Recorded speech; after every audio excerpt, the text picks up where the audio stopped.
How do you think being actively engaged in creative writing affects your teaching of these classes as well? Because that maxim, those who can't teach, doesn't apply to you as a poet and as a teacher. So how do you see them working in conjunction as you're teaching? That's a great question too. I feel like I maybe have the surgeon's scalpel, and I'm parsing all these questions and coming up with a variety of answers. I hope that doesn't seem like evasion on my part. But again, I do think about different. There are different ways to answer that, I think. Yeah. I mean, at some basic level of sympathy, I feel it's nice when I can tell students, like, I get that writing can be hard. I mean, writing's hard for me. It's one of the great pleasures of it, because then you do it, and you have this great satisfied feeling, but I don't have a kind of fluency. There's that great comment in the first folio that Shakespeare never blotted a line. What came out was perfect as he did it.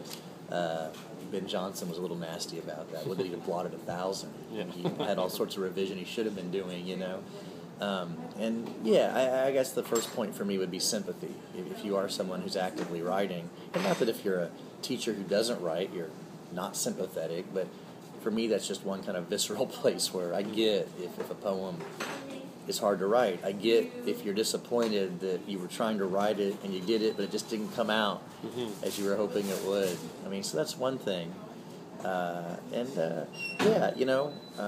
Being someone who is a creative writer, I love the creative writing world. I love, being at conferences or giving readings, and I still keep in touch with a lot of my old classmates from different programs I was fortunate to be a part of, and I think as a creative writer in a creative writing context, and arguably creative writing is one of those places, just in the way that institutionally that area has grown, while lit programs haven't always continued to grow. I think part of the popularity is you have to be careful if you're a lit program that you acknowledge that literature is still being written today. We don't have, obviously, the clarity of hindsight on we can look back and say, the modernists are this group, and we know that these are worthy of study. I don't know if David Foster Wallace will be someone we're deeply reading in 50 years. I can imagine that he might be. I can also imagine that he's just so much of his own age, it might be a period piece later. Are we going to read Jonathan Franzen? How about him versus Foster Wallace? I mean, these are questions that you'd be silly to act like you can answer with any kind of definitive, confidence. But I do think that students, and particularly young writers, benefit from seeing what's being written today, and not just say up to T.S. Eliot or maybe Robert Lowell. So creative writing, for me, is a way of, in a creative writing classroom, but also in lit classrooms, like, it is a living thing. This is still going on. Not only that, like, anybody can really participate in it. Yeah. There are student journals out there. I encourage my students to send their best work to some of the undergraduate journals that really have more of a national, audience. Kind of that next step beyond submitting work. I'm sure Trinity Western has a, campus literary magazine, and this is kind of that next step for young writers. We have exercises at the library looking at literary journals. And again, if I'm a creative writer, I'm just more inclined to know what those journals are and who's in them and who's editing them.